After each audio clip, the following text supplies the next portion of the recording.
Kama ungewauliza watu wengi wataje sayari nzuri zaidi katika mfumo wa jua, kuna uwezekano mkubwa sana wengi wao wangejibu bila kufikiria Zohali. Pete zake za kuvutia zimefanya kuwa mojawapo ya sayari zinazotambulika zaidi katika historia ya binadamu. Kwa karne nyingi imekuwa ishara ya uzuri wa anga. Warumi waliipa jina la mungu wao wa kilimo na wakati, yani Saturn, na katika Kiswahili tunaiita Zohali. Lakini je, uzuri huo ndio siri yake kubwa zaidi? Au kuna ulimwengu wa kushangaza sana uliojificha nyuma ya pete hizo zinazong'aa? Karibu kwenye Afrika Imara, na leo tutaanza safari kuelekea sayari ambayo imewashangaza wanadamu tangu walipoanza kuelekeza darubini zao angani. Tutachunguza pete zinazofunika maelfu ya kilomita. Tutatembelea mwezi wenye maziwa na mito, na tutafika kwenye mwezi mwingine unaorusha chemichemi kubwa za maji angani. Mwisho safari hii tutajibu swali moja muhimu. Je, Zohali ni sayari nzuri zaidi katika mfumo wa jua, au ndio mojawapo ya maeneo ya ajabu zaidi ambayo sayansi imewahi kugundua? Zohali ni sayari ya 6 kutoka kwa jua. Kwa wastani ipo umbali wa kilomita takriban bilioni 1.4 kutoka kwenye jua letu. Ni sayari ya pili kwa ukubwa baada ya Mshtarii. Kipenyo chake ni takriban kilomita 120,500. Zaidi ya dunia 700 zinaweza kutoshea ndani ya Zohali kwa ujazo. Lakini licha ya ukubwa huo, Zohali ni sayari yenye msongamano mdogo sana. Kwa kweli ni sayari yenye mfungamano mdogo zaidi katika mfumo wa jua. Kwa wastani, msongamano wake ni mdogo sana kuliko wa maji. Hii ndio sababu mara nyingi watu husema kwamba kama kungekuwa na bahari kubwa sana ya kutoshea Zohali, ingeweza kuelea juu yake. Bila shaka, bahari ya ukubwa huo haiwezi kuwepo. Lakini mfano huo unaonyesha jinsi sayari hii ilivyo tofauti na nyingine. Kama Mshtarii, Zohali ni jitu la gesi. Sehemu kubwa ya muundo wake ni hidrojeni na heliamu. Kadri unavyozama kuelekea ndani, shinikizo huongezeka sana. Sawa tu na ilivyo kwenye sayari ya Mshtarii, hidrojeni kwenye sayari hii hubadilika na kuwa katika hali ya kipekee inayoweza kuendesha umeme, hali inayojulikana kama hidrojeni ya metali. Ndani kabisa kuna kiini kinachoaminika kuwa na miamba, metali na barafu. Lakini mpaka wa leo hakuna chombo kilichowahi kutua ndani ya Zohali, na huenda isiwezekane kwa teknolojia ya sasa, kwa sababu kadri unavyozidi kushuka kwenye angahewa lake, joto na shinikizo huongezeka kwa kiwango kikubwa sana ambacho kingeharibu chombo chochote cha anga. Kwa hivyo, kama ungejaribu kutua kwenye sayari hii, usingeweza kupata ardhi ya kukanyaga. Ungezidi kuzama kwenye tabaka zake za gesi hadi mazingira yake ya kushinde kabisa kutokana na shinikizo la angahewa lake. Jambo linalofanya Zohali kuwa tofauti na sayari zingine zote ni pete zake. Kutoka mbali zinaonekana kama mapambo mazuri yanayozunguka sayari hii, lakini kwa karibu ni mfumo mkubwa wa ajabu ulioundwa na mabilioni ya vipande vidogo. Vipande hivyo ni barafu, vumbi na miamba. Baadhi vina ukubwa wa chembe ndogo kama mchanga, na vingine vina ukubwa wa nyumba, na vingine vinaweza kufikia hata ukubwa wa milima midogo. Pete hizi hazijashikamana. Kila kipande huzunguka Zohali kivyake kwa kasi kubwa. Kwa mbali vinaonekana kama diski moja nyororo, lakini kwa karibu vinafanana zaidi na msongamano mkubwa wa vipande vya barafu vinavyozunguka sayari kwa utaratibu wa ajabu. Mwaka 1610 Galileo Galilei alikuwa wa kwanza kuziona pete hizi kwa darubini, lakini darubini yake ilikuwa ndogo kiasi kwamba hangeweza kuzitambua vyema. Alidhani Zohali ilikuwa na masikio au sayari ndogo pembeni mwake. Ilichukua karibu miaka 45 zaidi kabla ya mwanaastronomia Christian Huygens kuthibitisha mwaka 1655 kwamba kilichoizunguka Zohali ni pete. Na hapo kuna jambo la kushangaza zaidi. Pete hizi zinaenea kwa maelfu ya kilomita kwa upana, lakini unene wake ni mdogo sana ajabu. Mara nyingi ni mita chache pekee. Kupata taswira hii, fikiria karatasi pana iliyotandazwa angani. Karatasi hiyo ni pana, lakini unene wake ni mdogo sana. Ndivyo pete za Zohali zilivyo, pana mno lakini nyembamba sana. Na pete hizi zilitoka wapi? Kwa miaka mingi, swali hili limekuwa likiwachanganya wanasayansi. Maelezo yanayokubalika zaidi leo ni kwamba pete hizo huenda zilitokana na mwezi mdogo au kometi iliyokaribia sana Zohali. Mto mkubwa wa sayari hiyo uliivunja vipande vipande. Vipande hivi ndivyo vikaanza kuzunguka Zohali badala ya kuanguka juu ya uso wake. Baada ya muda mrefu vikaunda pete tunazoziona leo. Lakini kuna jambo ambalo watu wengi hawalijui. Pete za Zohali hazitadumu milele. Taarifa kutoka misheni ya Cassini zinaonyesha kwamba sehemu ya barafu na vumbi kutoka kwenye pete hizo inaendelea kuanguka kwenye sayari taratibu.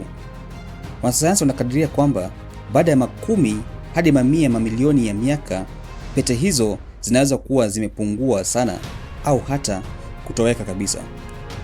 Kwa hivyo, tunaishi katika kipindi cha kipekee sana katika historia ya mfumo wa jua, kipindi ambacho bado tunaweza kushuhudia mojawapo ya maajabu makubwa zaidi ya angani. Lakini pete hizi si jambo pekee linalovutia. Zohali pia huzungukwa na gesi kubwa. Siku moja huko huchukua takriban saa 10.5 za dunia. Mwaka mmoja wa Zohali kwa upande mwingine ni mrefu sana. Inachukua takriban miaka 29.5 ya dunia kukamilisha mzunguko mmoja kuzunguka jua. Hiyo ina maana kwamba mtoto mwenye umri wa mwaka mmoja wa kizohali ni sawa na mtu mwenye miaka 30 hapa duniani. Kwa hivyo, kama wewe umefikisha miaka 30 hapa duniani, wewe ni mtoto mchanga sana kwa vipimo vya Zohali. Kama unafikiria pete hizo ndizo siri kubwa zaidi za Zohali, bado haujaona kinachotokea ndani ya angahewa lake. Kama ilivyo kwa mshtarii, Zohali pia hutoa joto zaidi kuliko inayopokea kutoka kwa jua. Sehemu ya joto hilo ni la kuumbwa kwake, na sehemu nyingine na hutokana na matone ya heliamu yanayozama taratibu ndani ya sayari. Joto hili la ndani husaidia kuchochea upepo na dhoruba kali za Zohali. Baadhi ya upepo kwenye angahewa lake unaweza kuvuma kwa kasi inayozidi kilomita 1800 kwa saa. Hiyo ni kasi inayozidi mara nyingi upepo mkali zaidi ambao umewahi kurekodiwa hapa duniani. Na ndani ya mazingira hayo kuna dhoruba kubwa zinazoweza kudumu kwa miezi au hata miaka. Lakini hakuna dhoruba inayoshangaza wanasayansi kama ile ya ncha ya kaskazini ya Zohali. Huko kuna dhoruba ya ajabu sana ambayo haifanani na nyingine yoyote katika mfumo wa jua. Dhoruba yenyewe ina umbo la hexagon. Ina pande 6 karibu kamili. Ina upana unaozidi kilomita 1030. Kila upande una urefu wa maelfu ya kilomita. Na ndani yake kuna upepo unaozunguka kwa kasi kubwa sana. Hexagon hii iligunduliwa kwa mara ya kwanza mwanzoni mwa mwaka 1980 na chombo cha Voyager, na baadaye ilichunguzwa kwa kina na Cassini. Lakini kwa nini maumbile yalitengeneza dhoruba yenye umbo la kijiometriki karibu kamili? Majaribio ya maabara yameonyesha kwamba mikondo ya gesi inayozunguka kwa kasi tofauti inaweza kutengeneza maumbo kama hayo. Mazingira halisi ya Zohali ni magumu zaidi kuliko maabara yote duniani. Na hivyo, hiyo hexagon ya Zohali bado ni mojawapo ya mafumbo ya kuvutia zaidi katika sayansi ya sayari. Labda siri kubwa zaidi ya Zohali hazipo kwenye sayari yenyewe, zipo kwenye miezi inayoizunguka. Mpaka sasa, zaidi ya miezi 270 imethibitishwa kuizunguka Zohali. Baadhi ni wadogo kiasi kwamba wanafanana na asteroidi, lakini mingine ni ulimwengu kamili wenye historia, hali ya hewa na siri zinazoweza kubadilisha kabisa uelewa wetu kuhusu maisha katika mfumo wa jua. Mwezi maarufu zaidi ni Titan. Titan ni mwezi wa pili kwa ukubwa katika mfumo wa jua, ukitanguliwa na Ganymede wa Mshtarii. Lakini kuna jambo linaloufanya uwe wa kipekee kuliko miezi yote. Ni mwezi pekee unaojulikana kuwa na angahewa nene. Kwa kweli, angahewa lake ni nene kuliko la dunia, lakini usidanganyike. Zaidi ya 95% ya angahewa lake ni nitrojeni, na pia lina kiasi kikubwa sana cha methane na kemikali zingine za kikaboni. Na joto lake ni karibu nyuzi hasi 179 za selsiasi. Ni baridi kali kiasi kwamba maji yote yameganda kama mawe.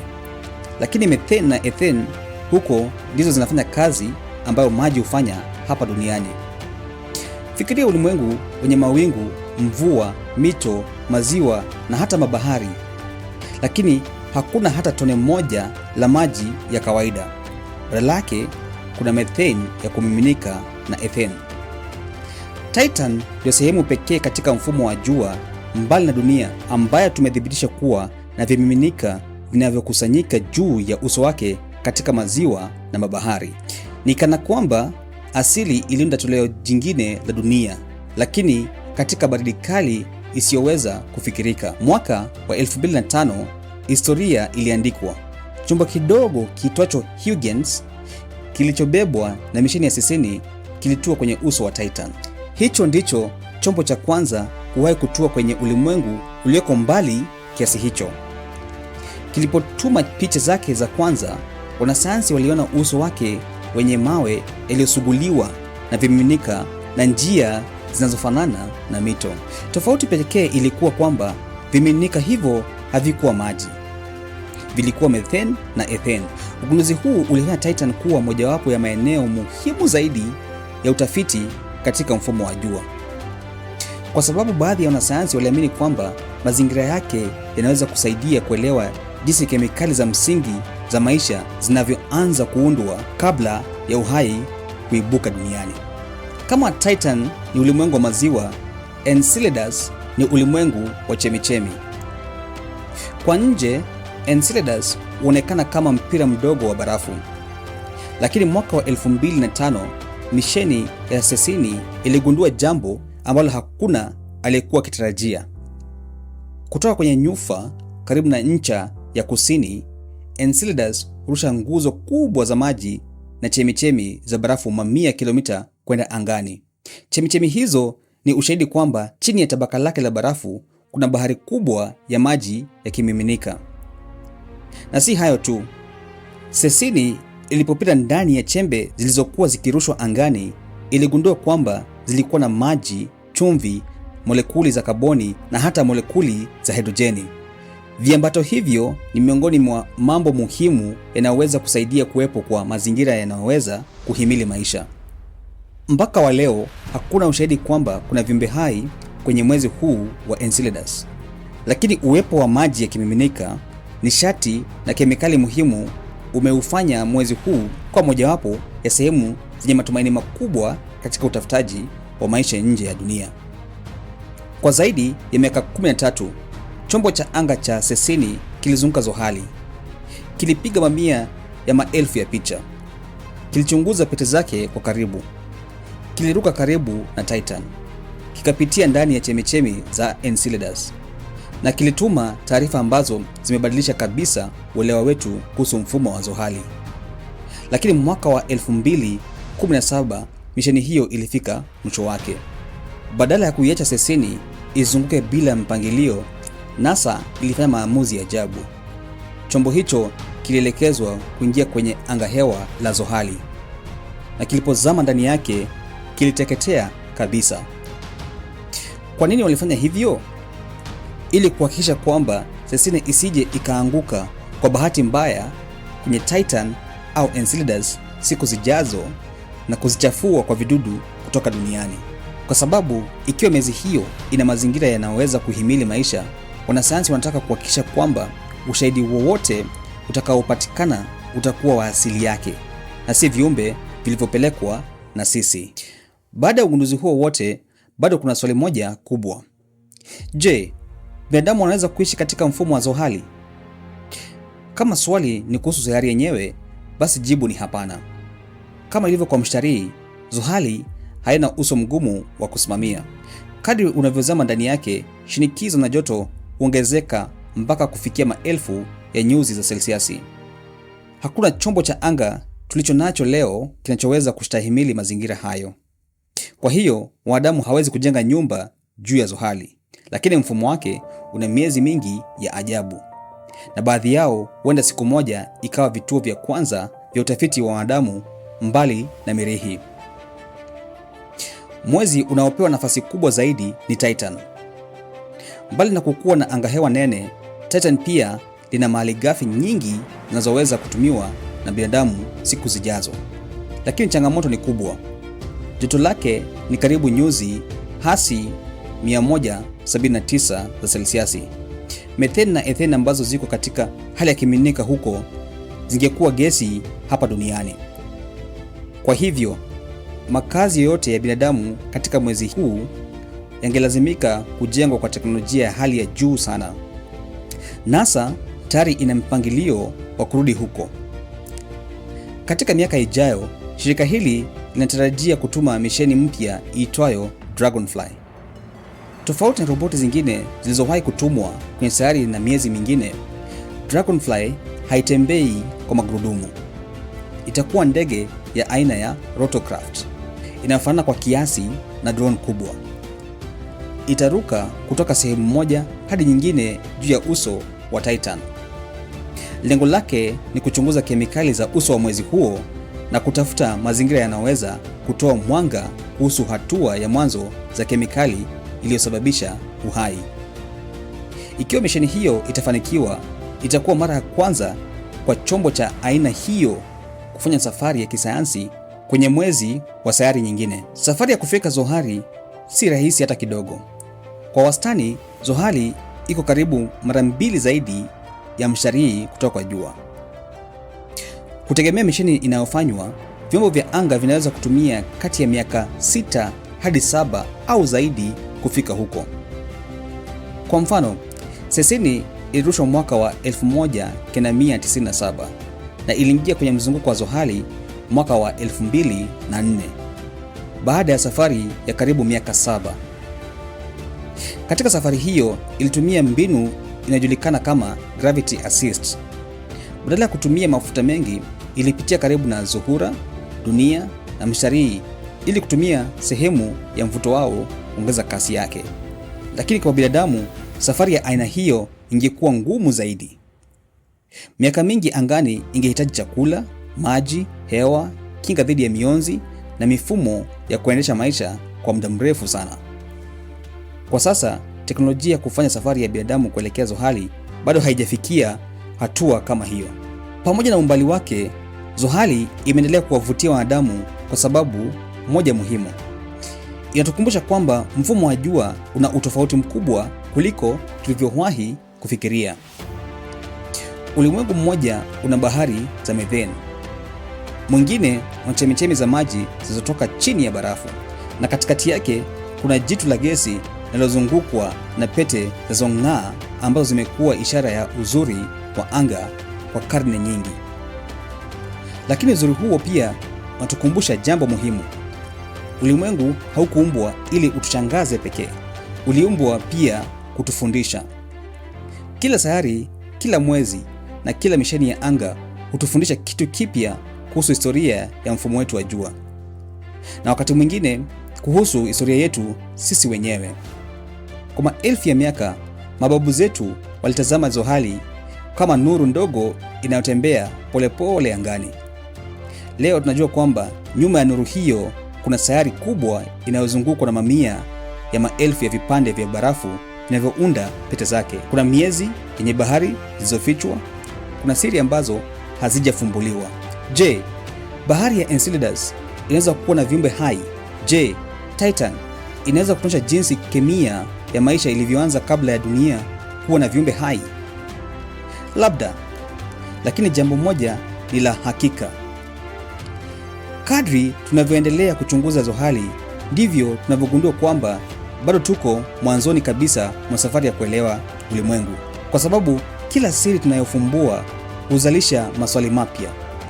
Na pengine huo ndio uzuri halisi wa sayansi, si kuwa majibu yote, bali kuendelea kuuliza maswali bora zaidi. Huenda binadamu asiwahi kutembea juu ya Zohali, lakini huenda siku moja atatembea juu ya Titan, au atachimba barafu la Enceladus kutafuta ushahidi wa kwanza wa maisha nje ya dunia. Na kama siku hiyo itafika, historia itaandika kwamba moja ya safari kubwa zaidi za binadamu ilianza kwenye pete zilizong'aa ambazo kwa maelfu ya miaka zimekuwa zikituvutia kutazama juu angani. Zohali, sayari ambayo ilitufundisha kwamba wakati mwingine vitu vinavyoonekana kuwa vya kupendeza zaidi ndivyo vilivyoficha siri kubwa zaidi. Asante kwa kuungana nami katika safari hii. Kama umejifunza jambo jipya leo, usisahau kupenda video hii, kujiunga na Afrika Imara na kushiriki ili watu wengi zaidi wajifunze kuhusu maajabu ya mfumo wetu wa jua. Kwa sababu kila tunapotazama angani, hatuoni nyota na sayari pekee. Tunaona pia mwanzo wa hadithi ambayo binadamu bado anaendelea kuiandika. Asanteni.